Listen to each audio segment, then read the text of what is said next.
Ganesh is on the fire today. He's starting the game. Aruna, Aruna.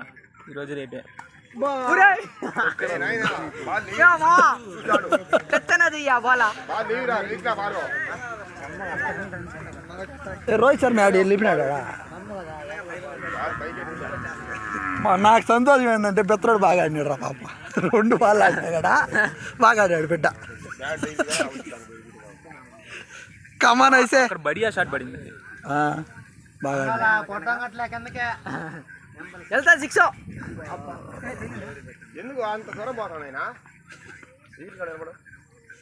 మచ్చా ఈ over మేడి నిన్న పర్లే next over నిలబడాడు next over మాట్లాడదాం అయ్యా భరత్ వేరే టీం వాళ్ళకి ఎందుకు ఇంట్లో ఇస్తున్నావు చెప్పాలి చెప్పాలి బా బ్యాటింగ్ రామా వెళ్ళిందా